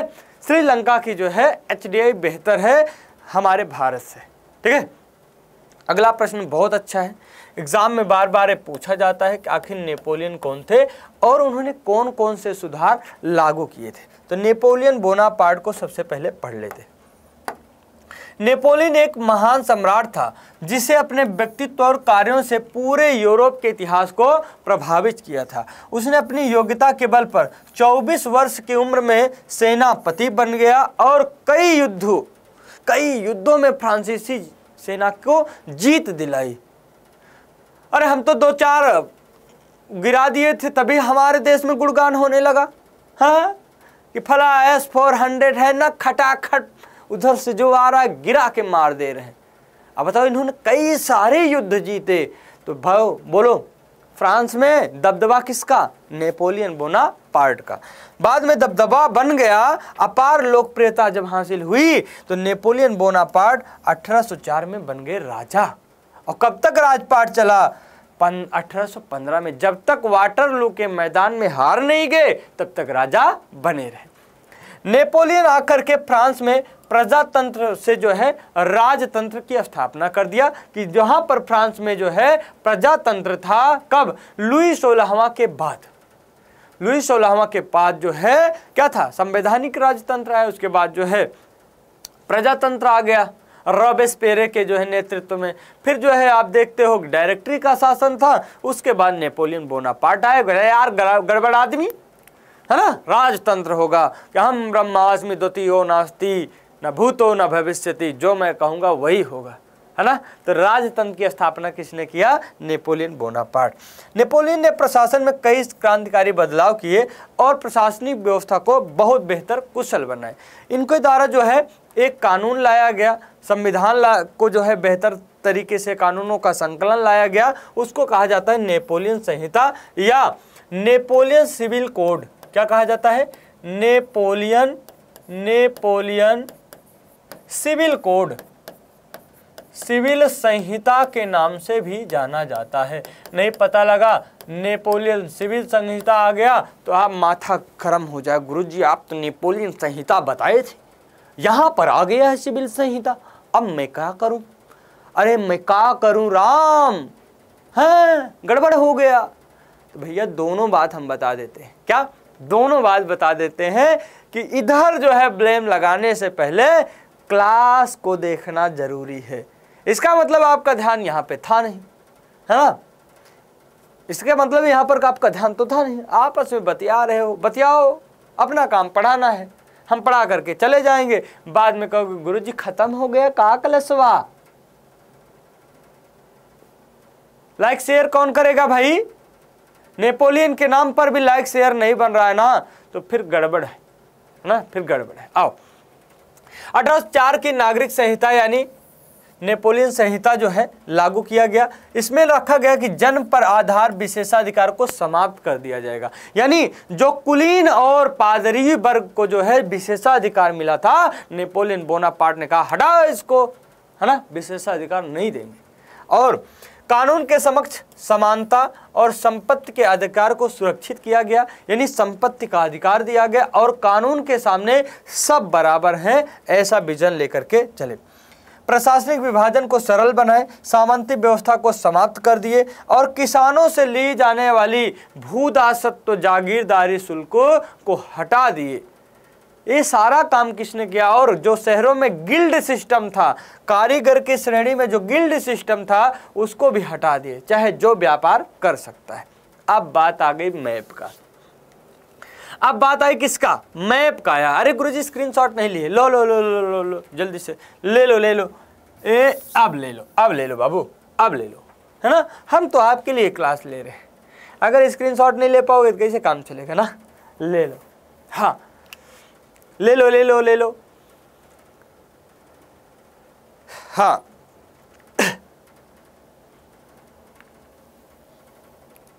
हाँ एक कहानी मैं आपको सुनाता हूँ। जो प्यारे बच्चे जो है, कभी कभी होता क्या है ना कि आप बहुत कुछ चाहते हो, बड़ कला करते हो ना, कला करते हो ना। तो एक जो है गांव में एक बूढ़ी औरत थी, उसके 4 बच्चे थे। एक बूढ़ी औरत थी, उसके 4 बच्चे थे और चारों बच्चे जो है अपना खाते थे, अपना कमाते थे, उस बुढ़िया को जो है ध्यान नहीं देते थे। अब बुढ़िया को जो है एक दिन लगा कि यार रसगुल्ला कुछ हम भी खाएं, और बार बार सबके कहते मुझे ये खाना है, मुझे वो खाना है, हटाओ यार क्या ही खाना है, तुम्हें कुछ नहीं मिलेगा। एक दिन बुढ़िया ने कहा यार अब क्या करें, हम कैसे खाएं? तो बुढ़िया जो है ना, बुढ़िया मरने का नाटक कर ली। अब मरने का नाटक कर ली, गांव देश के लोग सब इकट्ठा हुए, कहने लगे यार मरते हुए आदमी अगर जो बोला है अगर उसको पूरा कर दिया जाता है तो उसकी आत्मा की शांति होती है, आत्मा को शांति मिलती है। तो सब पता चल गया कि बड़ा बेटा ने कहा कि अरे मम्मी तो बोली थी कि काजू कतली खाएंगे, दौड़ करके बाजार से काजू कतली लेकर के आए। और कुछ लोग बोले थे कि भैया छोटा वाला खाए, रसगुल्ला खाने के लिए बोल रही थी, वो दौड़ करके रसगुल्ला रसमलाई सब लेकर के आ गए, है ना। उनको बैठाया गया, ले करके चलना जाने लगा तो यहाँ पर नीचे अब बुढ़िया तो उठ गई, फिर ऊपर जब चली गई तो अपना उठ के खा रही है। यहाँ नीचे सब कह रहे राम नाम सत्य है, राम नाम सत्य है। ऊपर से बुढ़िया कह रही रसगुल्ला बड़ा मस्त है, रसगुल्ला बड़ा मस्त है। तो ऐसे ऐसे कलाकार जो है आदमी पढ़े हैं, इच्छा ना पूर्ति होगी तो कला कर लेंगे, हाँ कला कर लेंगे। पढ़ने का मन नहीं है तो बोल देंगे कहा कि गुरुजी कहाँ कह रहे हो, एग्जाम में थोड़ी आएगा ये, बाद में पता चलेगा आएगा कि नहीं आएगा। हाँ आगे चलो चलो। अगला है कि वह स्थान चौरी चौरा, जहां पर चौरी चौरा की घटना हुई थी, और वह स्थान जहां किसी घटना के कारण महात्मा गांधी ने असहयोग आंदोलन को स्थगित कर दिया। तो 2 प्रश्न 2 तरह के, यही प्रश्न 2 तरीके के बन सकते हैं, चाहे एमसीक्यू में बन जाए, चाहे आपके जो है मैप में बन जाए, है ना। तो वह स्थान कौन सा है जहां पर असहयोग आंदोलन को स्थगित कर दिया गया? वह स्थान है पहला 5 फरवरी, बिहार बोर्ड की किताब कहती है 1922 को एक पुलिस चौकी में जो है आग लगा दिया गया, जिसमें 22 पुलिसकर्मी का जो है देहांत हो गया, है ना। हुआ कहाँ है घटना? चौरी चौरा में हुआ है। कहाँ है? गोरखपुर जिला में है। कहाँ है? गोरखपुर जिला में है। गोरखपुर जिला गुरुजी है कहाँ? उत्तर प्रदेश में है, बिहार से सटा हुआ है। हाँ, तो क्या हुआ था घटना कि एक थाने में आग लगा दिया गया था, जिसमें जो है 22 पुलिसकर्मी शहीद हो गए थे। जब गांधी जी को ये पता चला कि जो है ये घटना हो गई है, अहिंसक घटना, हम चाह रहे थे हिंसक घटना हो गई, गांधी जी ने कहा अब वे तुरंत जो है इसको स्थगित करते हैं, है ना, स्थगित करते हैं। तो कहाँ है ये? गोरखपुर।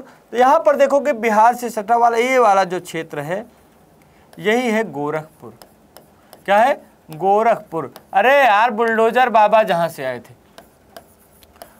है ना, बुलडोजर बाबा का आश्रम भी गोरखपुर में है। हाँ हाँ, चलो आगे बढ़ते हैं। बहुत अच्छा प्रश्न है, बहुत अच्छा प्रश्न है। निम्नलिखित में से कौन सा विकसित देश है? ब्राजीलवा है, भारत है, फ्रांस है या बांग्लादेश? विकसित देश जहां पर दैहिक दैविक भौतिक किसी भी चीज की कमी नहीं, केवल है तो नींद की कमी है, खाना है, भूख की कमी है। विकसित राष्ट्र में यही है, हाँ, कि खाना रखा है, सारा चीज खाने के लिए, भूख की कमी है, बेड लगा है, नींदें नहीं आ रही है, हाँ यही है, खेलने का मन हो ही नहीं रहा है, इंस्ट्रूमेंट है, टाइम नहीं है ना। विकसित देश कौन हो सकता है? क्या ब्राजील है, भारत है, फ्रांस है या तो बांग्लादेश है? कहा है वो? क्या है बताओ? अरे गुरुजी फ्रांस होगा, फ्रांस है। फ्रांस है कहाँ? यूरोप का जो है, यूरोप महादेश का, महाद्वीप का एक देश है ना, जहां से अपनी राफेल आई थी ना, और राफेल, हाँ, वो राफेल वाला जो देश है वो कौन सा है? राफेल वाला देश ही जो है ये फ्रांस वाला है, ठीक है। हाँ चले, ये सब कौन सा है? ये सब विकासशील देश है। अगला, निम्न में से किस राज्य की प्रति व्यक्ति आय सर्वाधिक है? राजस्थान की है, हरियाणा की है, बिहार की है या मेघालय की? किस पाठ का है? विकास, विकास पाठ का है। बताओ किसकी सबसे ज्यादा जो है प्रति व्यक्ति आय थी? बोलो किसकी ज्यादा, सबसे ज्यादा थी? किसकी थी सबसे ज्यादा? राजस्थान की, हरियाणा की, बिहार की या मेघालय की? तो सबसे ज्यादा गुरुजी थी, हमें पता है, बच्चों के आंसर भी आ रहे हैं, हरियाणा की। कितनी थी? हरियाणा की थी। हरियाणा की सबसे ज्यादा जो है क्या थी? प्रति व्यक्ति आय थी। बट यहाँ पर शिक्षा का अभाव था, स्वास्थ्य की स्थिति डामाडोल थी, है ना, शिशु मृत्यु दर ज्यादा था, तो यहाँ की स्थिति बद से बदतर थी, ठीक है। प्रति व्यक्ति आय होने पर भी इससे पता चलता है कि पैसा होना ही नहीं सुख नहीं है ना, पैसे के साथ साथ विजन भी होना चाहिए, रीजन नहीं होना चाहिए, विजन होना चाहिए। आगे, विश्व बैंक रिपोर्ट कौन प्रकाशित करता है? मुद्रा बैंक, विश्व बैंक, एशिया बैंक, सहकारी बैंक, कौन करता है?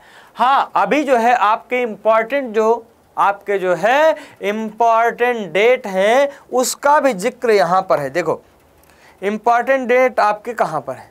ये आपके पूरे इंपॉर्टेंट डेट का संकलन है, आपको बहुत टेंशन नहीं लेना, सारा टेंशन गुरुजी ले लिए। देखो एक एक डेट है ना, एक एक डेट पर जिक्र है। एक बार इसको कंठस्थ कर लोगे फिर आपको जो है आगे पढ़ने की ज़रूरत नहीं पड़ेगी, बिना ज़रूरत पढ़ोगे तो पढ़ने की ज़रूरत नहीं पड़ेगी, ठीक है। तो आज ये महामैराथन है, क्या है? महामैराथन है। इसलिए हम जो है ज़्यादातर पोल पर टाइम वेस्ट नहीं कर रहे हैं, यहाँ पर उस टाइम को हम बेस्ट करने का प्रयास कर रहे हैं कि आखिर विश्व बैंक का रिपोर्ट प्रकाशित कौन करता है? तो विश्व बैंक करता है। क्या क्या बताता है?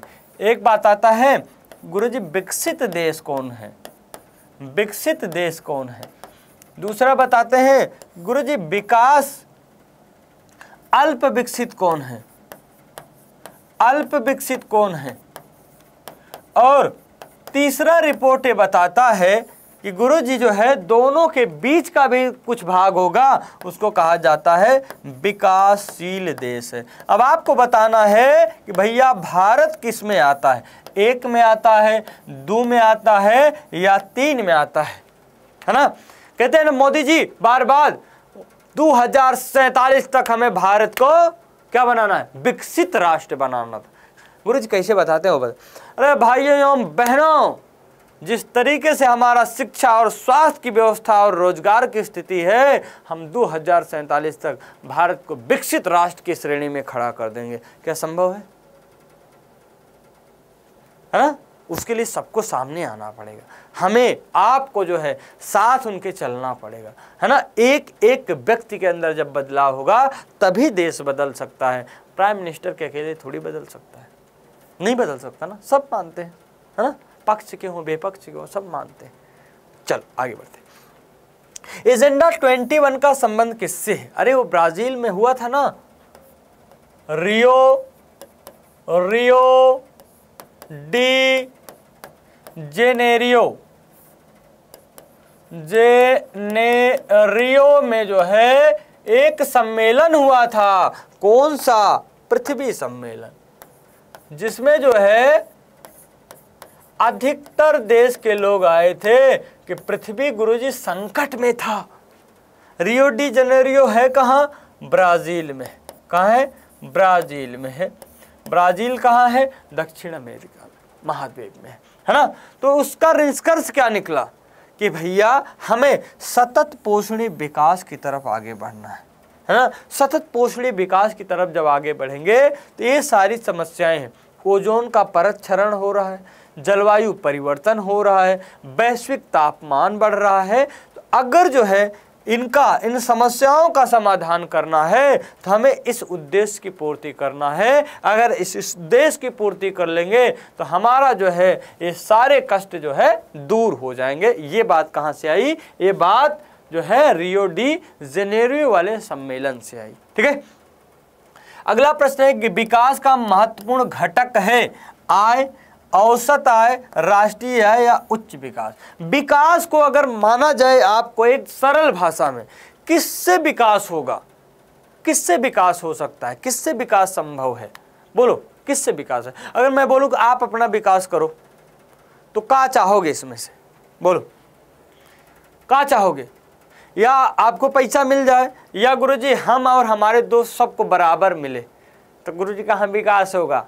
हाँ, जो मैं खरीदूंगा वही वो खरीद लेगा, तो उससे बेहतर कैसे मैं होऊंगा, है ना। हाँ, तो पता चल गया ना कौन विकास का महत्वपूर्ण घटक है? वो पैसा। क्या है? पैसा पैसा करते रहना। हाँ हाँ, गाने मत जाना वहां पे पैसा पैसा करते हैं, पैसे पे क्यों मरते हैं। बिना पैसे के कुछ नहीं है ना। हाँ चलो आगे बढ़ते। शिशु मृत्यु दर कैसे निकाला जाता है? किस पर निकाला जाता है? क्या 1000 जीवित बच्चों पर निकाला जाता है, 200 जीवित बच्चों पर निकाला जाता है, 500 जीवित बच्चों पर निकाला जाता है, या 100 बच्चों पर, जीवित बच्चों पर निकाला जाता है? ABCD। इसका आंसर आपको देना है, इसका आंसर आपको देना है। अगर आप इसका आंसर नहीं दोगे तो हमारा दिल टूट जाएगा। हाँ, दिल ना टूटे तो इसको सही करना है। ठीक है, बोलो किस पर निकाला जाता है? हाँ, शिशु मृत्यु, बहुत अच्छा है ना। 1000 जीवित बच्चों पर अगर मान लो 1 साल तक 1000 जो है ये बच्चे जो जन्म लिए थे, जितने बच्चे इनमें से 1 साल पूरा नहीं कर पाएंगे वही दर ही शिशु मृत्यु दर होगा। कैसे? मान लीजिए ये क्षेत्र है ना, यहाँ पर 1000 बच्चों ने जन्म लिया। ठीक है, अब देखा जाएगा कि भैया 1 साल तक जो है कितने बच्चे अपना जो है 1 साल पूरा नहीं कर पाए। मान लीजिए 5 बच्चे की मृत्यु हो गई,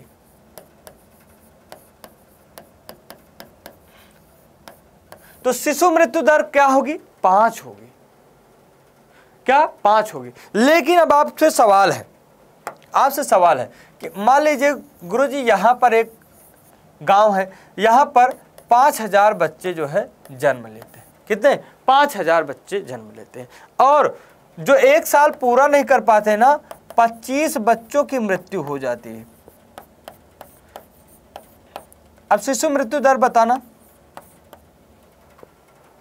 बोलो शिशु मृत्यु दर बताओ कितना होगा? कितना होगा? कितना होगा? 1000 पे काउंटेशन करना, 5000 पे 25, तो 1000 पे कितना, 1000 पे 5, तो 5 मृत्यु दर होगा, कितना, 5% होगा। ठीक है, चल आगे बढ़ते। अगला प्रश्न बहुत अच्छा है, बहुत इंपॉर्टेंट है आपके एग्जाम के लिए, कि निम्नलिखित में से किसको कृषि एवं सहायक क्षेत्रक कहा जाता है? क्या प्राथमिक क्षेत्रक को, द्वितीयक क्षेत्रक को, तृतीयक क्षेत्रक को, या जो है चतुर्थक क्षेत्रक को? किसको कहा जाता है कृषि एवं सहायक क्षेत्रक? बोलो किसे कहा जाता है? किसे कहा जाता है कृषि एवं सहायक क्षेत्रक? बहुत अच्छा, बहुत अच्छा, प्यारे बच्चे सही आंसर दे पा रहे हैं। क्या है? प्राथमिक क्षेत्रक को जो है हम कृषि एवं सहायक क्षेत्रक कहते हैं, क्योंकि प्राथमिक क्षेत्रक सीधा सीधा प्राकृतिक संसाधन को जो है अपना उत्पाद बना लेता है ना। तो इसमें कौन कौन आता है? एक तो भैया कृषि, पशुपालन एंड खनन, ये सब किस में आता है? ये सब जो है प्राथमिक क्षेत्रक में आते हैं। अगला, द्वितीयक क्षेत्रक को अन्य किस नाम से जाना जाता है? खनन क्षेत्रक, औद्योगिक क्षेत्रक, कृषि क्षेत्रक या प्राथमिक क्षेत्रक? द्वितीयक क्षेत्रक को अन्य किस नाम से जाना जाता है? इस बात को आपको बताना है। बोलो किस नाम से जाना जाता है? किस नाम से जाना जाता है? बताओ बताओ बताओ। अरे गुरुजी ई वाला है, हाँ, किस नाम से जाना जाता है? बहुत अच्छा, हमने आपको बताया था द्वितीयक क्षेत्रक को जो है क्या कहा जाता है? यहाँ पर बनाने का काम होता है।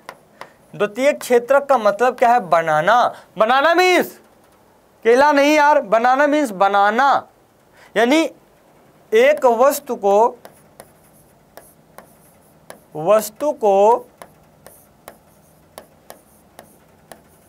दूसरे रूप में परिवर्तित करना।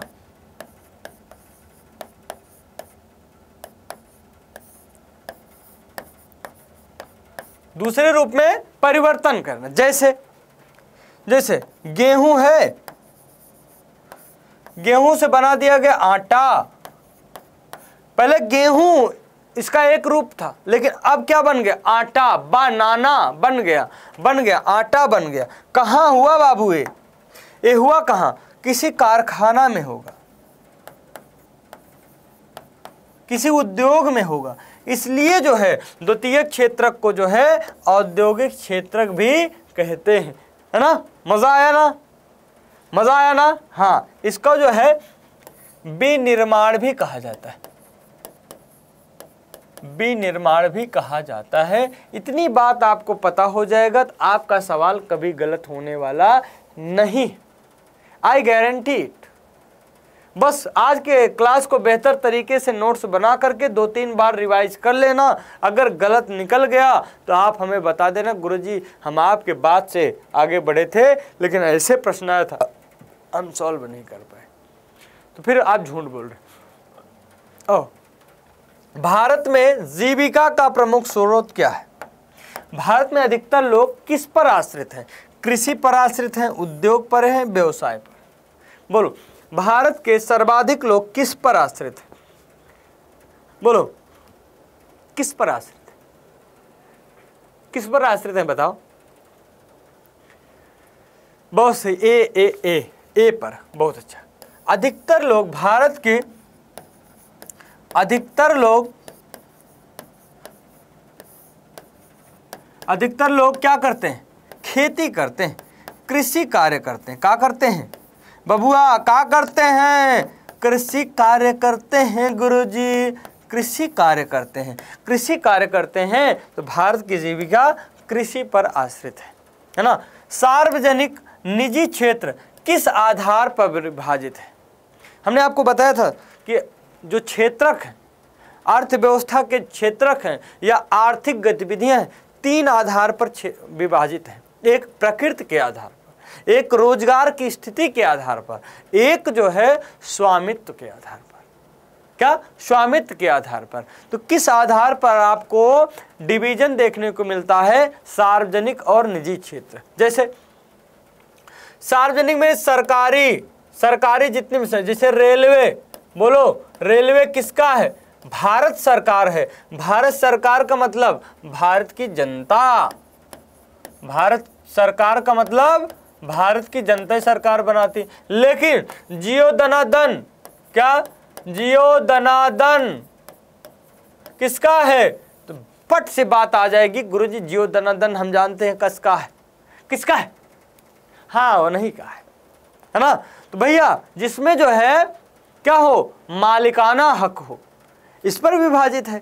बताओ किस पे आए, उद्यमों के स्वामित्व के आधार पर, उद्यमों के स्वामित्व के आधार पर। इसी तरह से जो है अगर लॉजिक आप भिड़ाते रहोगे सवाल सही होता रहेगा, इसमें कोई शक नहीं। चलो अगला, निम्नलिखित में से कौन प्राथमिक क्षेत्रक के अंतर्गत आता है, क्या खनन आता है, बी निर्माण आता है, सूचना आता है या बैंकिंग आता है। कौन जो है प्राथमिक क्षेत्रक के अंतर्गत आता है, अभी बात हुई थी 5 मिनट पहले की बात थी, कौन आता है, बोलो कौन आता है, खनन, विनिर्माण, सूचना या बैंकिंग। चलो देख लेते हैं। अगर बेटा हम सूचना और बैंकिंग की बात करें तो ये सेवा क्षेत्रक में आते हैं। सेवा क्षेत्रक, सेवा क्षेत्रक अपने यहाँ क्या है, इसको कहते हैं तृतीयक क्षेत्रक, तृतीयक क्षेत्रक। अभी कुछ देर पहले आपने देखा था विनिर्माण किस में आता है, द्वितीयक में आता है, द्वितीयक क्षेत्रक में आता है। इसका एक और नाम क्या है, औद्योगिक क्षेत्रक, औद्योगिक क्षेत्रक, औद्योगिक क्षेत्रक। अगला जो पैटर्न है आ गया खनन, खनन किस में आता है, प्राथमिक में आता है। और प्राथमिक में गुरुजी कौन कौन आता है, कौन कौन आता है, कृषि, पशुपालन, ये सब किस में आता है, कृषि, पशुपालन, ये सब किस में आता है, प्राथमिक में आता है। इसलिए इसको क्या कहते हैं, कृषि एवं सहायक क्षेत्रक, कृषि एवं सहायक क्षेत्रक के नाम से भी जाना जाता है। स्क्रीनशॉट ले लो, आपका काम हो गया, ठीक है, बोलो सही ना। अरे राजी खुशी हो, कोई परेशानी तो नहीं है, नहीं है ना, हाँ तो बस पेशेंस रखो, पेशेंस रखो। हाँ इसको अच्छे से नोट्स भी बना पा रहे होंगे कि गुरुजी ज़्यादा तेज नहीं बोल रहे हैं, हम जो है अच्छे से लिख पा रहे हैं, इसलिए जो है थोड़ा सा हम एकदम डेकोरम मेंटेन किए हैं कि आपका जो है ध्यान सीधा सीधा क्लास पे रहे, कहीं डाइवर्ट ना हो, ठीक है। अगला, निम्नलिखित में से किस वर्ष महात्मा गांधी राष्ट्रीय ग्रामीण रोजगार गारंटी एक्ट चलाया गया था, 2008 में, 2005 में, 2002 में या 2010 में, कब चलाया गया था, है ना, कब चलाया गया था। नरेगा सबकी, हमारे प्यारे बच्चों की एकमात्र पसंद है, मनरेगा। मनरेगा में एकदम मन के साथ रेंगना है ना, मनरेगा। और ये आप कमजोर मत समझना, मनरेगा हमारे ग्रामीण अंचल के लिए जो है एक तरीके का बूस्टर डोज, ये रोजगार का एक साधन है। जब इसको बनाया गया था इसका नाम दिया गया था काम का अधिकार। आप मांगोगे काम दो, काम कोई नहीं दे पाएगा, उसका पैसा मिलेगा। कब शुरुआत हुई थी, 2 अक्टूबर 2005 में। इसका नाम रखा गया नरेगा, क्या रखा गया, नरेगा। लेकिन 2009 में इसका नाम चेंज हो गया और नाम रख दिया गया मनरेगा। क्या रख दिया गया, मनरेगा। चले आगे बढ़ते। निम्नलिखित में से कौन सा व्यक्ति असंगठित क्षेत्र के अंतर्गत आता है, कृषि मजदूर है, सैनिक है, राजपत्रित अधिकारी है या बैंक मैनेजर है। असंगठित, संगठित दो तरीके से, रोजगार की स्थिति, रोजगार की स्थिति की दृष्टि से दो तरीके का डिवीजन है, एक संगठित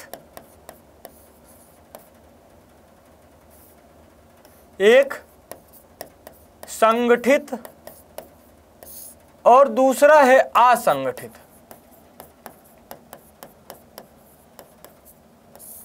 असंगठित। संगठित में कौन है?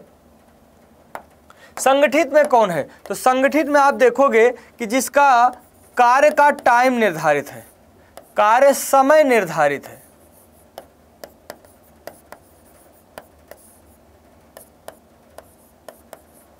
वेतन निर्धारित है,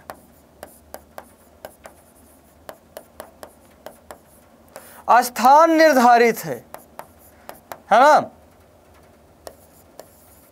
ये सारा चीज जो है अगर निर्धारित है संगठित, और जिसका बेचारे का कुछ भी निर्धारित नहीं है, ना काम का टाइम समय, ना ही जो है वेतन, कहीं 200 मिल रहा है, कहीं 500, कहीं 1000, है ना, नहीं है, तो कौन है?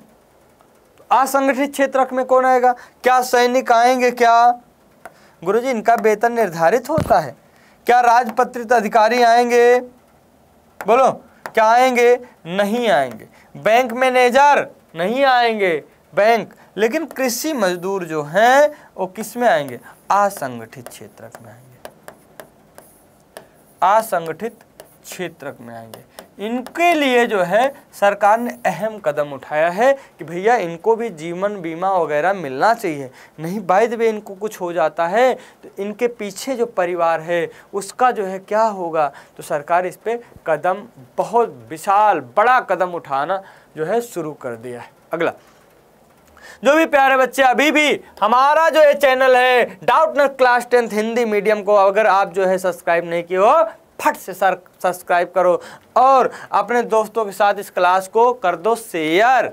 और अभी भी अगर उंगली आपके कप रही है कि बताओ गुरुजी की क्लास लाइक किया जाए कि नहीं किया जाए, तो लाइक कर दो। लाइक करोगे गुरुजी का आशीर्वाद मिलेगा, नहीं करोगे तो भी जो है आशीर्वाद मिलेगा। अगर गुरुजी दोनों तरफ जो है आपके साथ हैं, बताओ लाइक तो करना बनता है, क्योंकि हर जितने भी आपके जो है टीचर हैं, जितने भी हैं कहीं पर भी हो, वो हमेशा आपका हित चाहते हैं। गुरुजी के अंदर कपट नहीं होता है, तो नहीं होता है तो आपके अंदर भी कपट नहीं होना चाहिए। पट्टी से लाइक वाइक करते रहो, है ना, लाइक वाइक करते रहो। अगला प्रश्न बहुत अच्छा है। फ्रांसीसी लोगों के बीच सामूहिक पहचान पैदा करने के लिए फ्रांसीसी क्रांतिकारियों ने क्या क्या कदम उठाया? तो देखो क्या क्या कदम उठाए हैं भैया, क्या क्या कदम उठाए हैं। उन्होंने कहा अब ये जो चल रहा है ड्रामा नहीं चलेगा। यहाँ जो फ्रांस की भूमि है उसको कहा गया पितृभूमि, और नागरिक किसको कहा जाए? जो यहाँ पर रह रहे लोग हैं उनको नागरिक कहा जाएगा। और साथ में संविधान के अंतर्गत सबको समान अधिकार मिलेगा।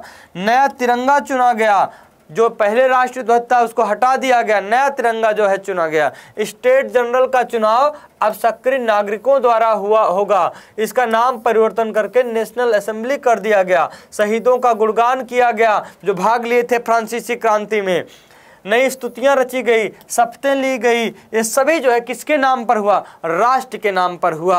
और केंद्रीय प्रशासनिक व्यवस्था स्थापित की गई, समान कानून बनाया गया, आयात निर्यात के शुल्क को समाप्त किया गया, भार नापने वाले जो मात्रक थे, जो पैमाना था, एक रखा गया, और फ्रेंच भाषा को फ्रांस की जो है राष्ट्र भाषा बना दिया गया। अरे यही सब काम किया। जैसे हमारे यहाँ क्या है कि जितने भी हमारे स्वतंत्रता आंदोलन में भाग लेने वाले हैं उनको क्या कहते हैं? स्वतंत्रता सेनानी कहते हैं, है ना।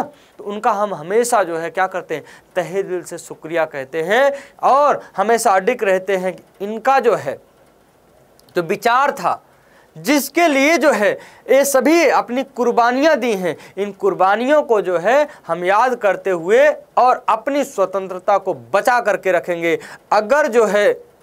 अगर कोई जो है हमारे भारत देश पर आंख उठाकर देखेगा तो हम आंख निकाल देंगे। लेकिन कुछ हैं जो ऐसे करते हैं, उनके लिए है कि महाफिज वतन के वतन बेचते हैं, महाफिज वतन के वतन बेचते हैं, शहीदों की खूनी कफन बेचते हैं, और गले में पड़े उनके तीखों गुलामी जो गैरों से अपना चमन बेचते हैं। अगर मिल जाए आपके पास पड़ोस में ना, तो घसीट घसीट करके घुमा घुमा करके उनको टहलाना है, और हमें भी बताना कि हाँ हमारे पड़ोस में हमारे जो है क्या पड़ोस का मतलब पाकिस्तान, आप बड़ा बड़ा जो है दुश्मन देश हो गए हैं भारत के, हैं गड़बड़ है ना। भारत महान है, महान था, महान ही रहेगा, उसका जो है बाल बाका कोई नहीं कर सकता। बहुत इंपॉर्टेंट प्रश्न है, जर्मनी का एकीकरण। जर्मनी का एकीकरण किस प्रकार हुआ? तो भैया 1848 में आप देखते हो कि राज्य शक्तियां धीरे धीरे बदलाव हो रहा था, और हुआ क्या, फ्रांस ने छींक दिया। क्या छींक दिया? फ्रांस गणतंत्र राष्ट्र बन गया, नेपोलियन तृतीय राजा बन गए। अब जब छींका है तो अब जो है सर्दी जुकाम सबको होगा, सर्दी जुकाम सबको होगा। तो उसी का परिणाम हुआ कि जो है जर्मनी का एकीकरण हुआ। क्या क्या हुआ, घटना क्या क्या हुई, इसको पढ़ेंगे। ऑस्ट्रिया डेनमार्क फ्रांस के साथ 7 वर्षों तक युद्ध लड़ा गया। इस युद्ध में प्रसा की जीत के साथ जो है यह युद्ध समाप्त हुआ, और इस प्रकार जो है एकीकरण की प्रक्रिया पूरी हो गई। 18 जनवरी 1871 को जर्मनी राज्यों के शासक, सेना के प्रतिनिधियों और प्रमुख मंत्री ऑटो वन बिस्मार्क सहित प्रसा के महत्वपूर्ण मंत्रियों की एक बैठक वर्साय महल में हुई, जिसमें काइजर विलियम प्रथम को जो है अध्यक्ष बनाया गया। किसका? नए जर्मन साम्राज्य का। उन्होंने जर्मनी की मुद्रा, बैंकिंग, कानूनी और न्यायिक प्रणालियों पर जो है आधुनिकता के साथ आधुनिकता पर बल दिया। लेकिन ऑटो वन बिस्मार्क का जो है इसमें अहम ही रोल था। उनकी नीति कौन सी थी? कौन सी थी? रक्त और लौह की नीति। हाँ, रक्त और लौह की नीति थी ऑटो वन बिस्मार्क, जिसके कारण जो है ये जर्मनी एकीकृत हुआ। अगला बहुत अच्छा है कि महात्मा गांधी पर जो है आपको क्या लिखना है, क्या लिखना है? एक निबंध लिखना है कि आप महात्मा गांधी को किस प्रकार से जानते हो, महात्मा गांधी को किस प्रकार से, किस नजरिए से देखते हो, इस बात को जो है यहाँ पर बताया गया है। तो सत्याग्रह से तात्पर्य क्या है? सत्य की शक्ति का आग्रह करना, सत्य की खोज करना। यदि आपका उद्देश्य सच्चा है तो भैया संघर्ष, क्या संघर्ष, अन्याय के विरुद्ध करोगे तो आपको शारीरिक बल की आवश्यकता नहीं पड़ेगी। सत्याग्रह से ही जो है आप अपनी बात जो है दूसरे के सामने रख करके मैदान को जीत सकते हो। गांधी जी कुछ सत्याग्रह किए, उनका नाम क्या था? पहला चंपारण सत्याग्रह, है ना। कब किए? 1917 में किए। 1917 में उन्होंने बिहार के चंपारण का दौरा किया और वहां के अनेक किसानों को जो है दमनकारी बागान व्यवस्था से उनको छुटकारा दिलाए। गुजरात में 1917-18 में गुजरात के खेड़ा जिले में किसानों की मदद के लिए सत्याग्रह किए, क्योंकि उनकी फसल खराब हो गई थी, प्लेग के कारण जो है बड़ी समस्या थी, लगान जो है वो दे नहीं पा रहे थे, है ना। यहाँ पर 3 कठिया व्यवस्था थी। क्या था? 3 कठिया प्रणाली थी। अब इसको बता दिए, फिर से बताएं। यहाँ पर 3 कठिया प्रणाली थी, और गुजरात का जो सत्याग्रह था, खेड़ा का जो सत्याग्रह था, इसको खेड़ा का सत्याग्रह कहते हैं। कौन सा? खेड़ा सत्याग्रह, खेड़ा सत्याग्रह कहते हैं। खेड़ा सत्याग्रह जो था, यहां पर जो उपज थी वो 25% से नीचे थी। किसानों ने कहा था, क्योंकि वहां का जो मजिस्ट्रेट था उसका कानून ये कहता था कि अगर आपकी उपज 25% से नीचे है तो आपको जो है इस कर से छुटकारा मिल जाएगा, इस कर से छुटकारा मिल जाएगा। किसानों ने जो है इसी बात को लेकर के धरना प्रदर्शन कर रहे थे। बाद में महात्मा गांधी जी वहां पर पहुंचे और जो है वहां के मजिस्ट्रेट के सामने अपनी बात रखी। मजिस्ट्रेट ने बात मान लिया और किसानों का जो है लगान से मुक्ति दिला दी। ठीक है। अहमदाबाद मिल मजदूरों का जो स्ट्राइक था उसको भी समझ लेते हैं। वर्ष 1918 में अहमदाबाद का कपड़ा मिल में अगर जो है आप समझो कि तो एक प्लेग नामक बीमारी आई थी। प्लेग नामक बीमारी के कारण सब लोग अपने घर की तरफ जा रहे थे। अगर अपने घर की तरफ चले जाएंगे तो फैक्ट्री चल पाएगी? कहा नहीं चल पाएगी। तो उन्होंने मिल मालिकों ने कहा कि अगर आप काम करोगे तो हम आपको प्लेग बोनस देंगे, ज़्यादा पैसा देंगे। तो मजदूरों ने कहा क्या करने, घर जाएंगे, बैठे रहेंगे। और यहाँ पे काम करेंगे प्लेग बोनस मिलेगा। रुक गए। लेकिन धीरे धीरे जैसे ही वो बीमारी समाप्त होती गई वैसे मिल मालिक जो है उस बोनस को समाप्त करना चाहते। लेकिन उस समय महंगाई इतना ज़्यादा बढ़ गई थी कि लोग का जो वेतन था उससे जीवन निर्वाह नहीं हो पा रहा था। तो किए क्या, उन्होंने कहा कि प्लेग बोनस समाप्त कर दो, समाप्त तो हमारा जो है वेतन वृद्धि कर दो। मजदूरों ने कहा हमारा 50% जो है वेतन में वृद्धि कर दो, और मिल मालिक मजदूर कह रहे थे 20% बढ़ाएंगे, हमारे पास पैसा कम है। इसी बात को लेकर के दोनों में छिड़ी गई। बाद में महात्मा गांधी जी पहुंचे कि बोले ना आपकी बात सुना जाएगा ना आपकी बात सुना जाएगा, 35% जो है आपके वेतन में वृद्धि कर दिया जाएगा। किसान भी मान गए और मिल मालिक भी मान गए, किसान नहीं मजदूर मान गए। इस आंदोलन में, इस हड़ताल में महात्मा गांधी पहली बार भूख हड़ताल की थी भारत में। ठीक है, यही सारी बातें यहाँ पर लिखना था। अगला, प्रथम विश्व युद्ध का भारतीय समाज पर, अर्थव्यवस्था पर क्या प्रभाव पड़ा। भैया आप जो है इसको क्या जबरे भर्ती कर रहे थे, किसान का जो है उपज खराब हो गया था। ठीक है, और प्रथम विश्व युद्ध के समय जो है क्या हुआ था, अरे वस्तु की कीमत बढ़ गई थी। अब बढ़ गई थी तो समझ रहे हो, महंगाई बढ़ गई, वेतन बढ़ा नहीं। और दूसरी बात, गांव के जो युवा थे हट्टे कट्टे शीशम के लट्टे टहल रहे थे, पकड़ो पकड़ो पकड़ो पकड़ो, ले आओ इनको भर्ती कर लो। जबरी जो है सेना में भर्ती किया जाता है। इससे जो है गांव के लोगों में व्यापक, अरे हमारे बबुआ को उठा ले गए, हाँ कहाँ ले गए, अरे युद्ध के लिए। माता पिता की जो है, अब समझ लो कितना खतरनाक व्यवस्था था ना। जिसका बच्चा युद्ध लड़ने के लिए एकाएक चला जाए, खतरनाक व्यवस्था हो जाएगी ना। हाँ, और 1918-19 में प्लेग नामक बीमारी आ गई, फसल खराब हो गई। इससे जो है हमारी भारतीय अर्थव्यवस्था जो है चरमरा गई थी। ठीक है, बहुत अच्छा है कि गांधी जी ने असहयोग आंदोलन क्यों स्थगित किया। तो 5 फरवरी 1922 को उत्तर प्रदेश के गोरखपुर जिले के चौरी चौरा नामक स्थान के में जो है एक घटना घट गई थी। घटना कौन थी, घटना थी कि एक थानेदार और 22 जो है पुलिसकर्मियों को जो है जिंदा जला दिया गया था। इससे गांधी जी बड़ा दुखी हुए और बोले कि भैया असहयोग आंदोलन को यहीं पर समाप्त करो, तुम लोग हिंसा कर दिए।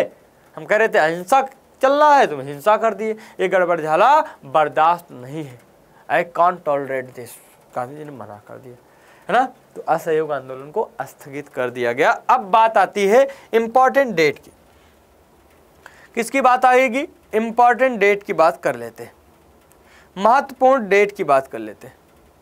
फट से महत्वपूर्ण डेट की बात करते हैं ना, कब क्या हुआ था। ठीक है, अच्छी बात। चलो, 1688 की बात अगर कहीं पर आए तो इंग्लैंड में एक गौरवमयी क्रांति हुई थी जिसको कहते हैं सुनहरी क्रांति। क्या, सुनहरी क्रांति हुई थी। सुनहरी क्रांति क्या है, यहां पर जो है राजा को प्रशासनिक व्यवस्था से यानी विधायिका से मुक्ति दिला दिया गया था कि राजा आप केवल राजा रहोगे, कार्यभार जो है हमारी पार्लियामेंट संभालेगी। तो यहाँ पर पहली बार क्रांति कब हुई थी, 1688 में हुई थी। ठीक है, 1707 की बात आएगा तो इंग्लैंड और स्कॉटलैंड ने एक्ट ऑफ यूनियन के तहत जो है आपस में जो है मिल गए थे। कौन, इंग्लैंड और स्कॉटलैंड। और तब जो है कौन बना, दोनों मिलकर United kingdom of great Britain का जो है निर्माण हुआ कि भैया अब जो है इंग्लैंड और स्कॉटलैंड का जो संबंध है, दोनों का जो कोलैबोरेशन है, उसको क्या कहा जाएगा, United kingdom of great Britain कहा जाएगा। 1789 को फ्रांसीसी क्रांति हुई। कब हुई, 14 जुलाई 1789 को। इस समय राजा कौन थे, बोलो राजा कौन थे, राजा कौन थे, लुई 16वां। लुई 16वां जो है राजा थे किसके, अरे फ्रांस के राजा थे यार, हाँ राजा थे फ्रांस के। ठीक है, 14 जुलाई को जो है फ्रांस का राष्ट्रीय दिवस के रूप में भी मनाया जाता है। 1797 में नेपोलियन का इटली पर हमला हुआ था। 1801 में यूनाइटेड किंगडम ऑफ आयरलैंड का मिलाप हो गया था, यानी 1801 में जो है कौन आ गया, आयरलैंड को भी मिला लिया गया था। बाद में पूछा जाता है कि नेपोलियन राजा कब बना, नेपोलियन राजा कब बना। तो नेपोलियन कब राजा बना, नेपोलियन राजा जो है 1804 में बना। उसके बाद जो है उनके द्वारा एक संहिता लाई गई, एक कानून लाया गया, उस कानून को कहा गया नागरिक सिविल संहिता। ठीक है, 1807 है गिस्पी मेज़नी का जन्म हुआ, जिन्होंने जो है क्या लिखा था, यंग इटली और यंग यूरोप, दो संगठन बनाए थे ना, लिखे थे ना आप, दो संगठन बनाए थे। इनका जन्म कहां पर हुआ, 1807 में हुआ। 1815 में नेपोलियन का पतन हुआ, वियना की संधि हुई और शासन किसका आया, रूढ़िवादी का। कि एक तरफ नेपोलियन थे, कौन थे, नेपोलियन थे, और दूसरी तरफ कौन थे, प्राग देश के लोग थे। कैसे थे, रूढ़िवादी थे, और प्राग देश जीत जाता, Prague, Prussia, Russia, Austria, oh my god गड़बड़ हो गया, ये है ना, Russia and Britain, Austria and Britain, ये प्राग देश रूढ़िवादी थे। तो नेपोलियन की इसमें हो गई हार। किस मैदान में, किस मैदान में, वाटरलू के मैदान में इनकी हार हो गई। फिर जो है एक संधि होती है, उसको कहा जाता है वियना संधि। कब हुई थी, 1815 में हुआ था। 1821 में यूनानी स्वतंत्रता जो है की शुरुआत हुई थी, है ना। अगला 1830 में जो है यूनान देश को जो है उसकी शुरुआत हुई थी। 1830 में क्या हुई, फ्रांस की जुलाई क्रांति हुई थी। 1831 में गिस्पी मेज़नी द्वारा यंग इटली नामक जो है गुप्त संगठन बनाया गया था। और 1832 में किसको स्वतंत्रता मिल गई, यूनान। संघर्ष कब शुरू हुआ, संघर्ष 1821 में शुरू हुआ। अंततोगत्वा जो है 1832 में यूनान एक स्वतंत्र राष्ट्र जो है बन गया। यूनान एक स्वतंत्र राष्ट्र बन गया। कहां, अरे यार यहाँ पर आपने देखा नहीं था भैया 1821 में से यहाँ पे शुरुआत हुआ था, नहीं स्वतंत्रता मिलनी चाहिए। यहाँ पर जो है जिसका शासन हटाए, हमारे जो है सांस्कृतिक विरासत का हनन हो रहा है। 1821 से शुरू हुआ था और 1832 में जो है यूनान स्वतंत्र हो गया। अब 1848 में क्या हुआ था, इसको जो है थोड़ा डिटेल में पढ़ लेते हैं। फ्रांस की क्रांति फिर हुई थी, यहाँ पर फिर लुई फिलिप वगैरह भाग गए थे। कौन आ गया था शासन में, कौन आया, नेपोलियन तृतीय शासन में। कौन आया, नेपोलियन तृतीय शासन में आए थे। आर्थिक परेशानियों से ग्रस्त कारीगरों, औद्योगिक मजदूरों और किसानों में बगावत हो गई। मध्यवर्गीय द्वारा संविधान के प्रतिनिधित्वात्मक सरकार के गठन की मांग होने लगी।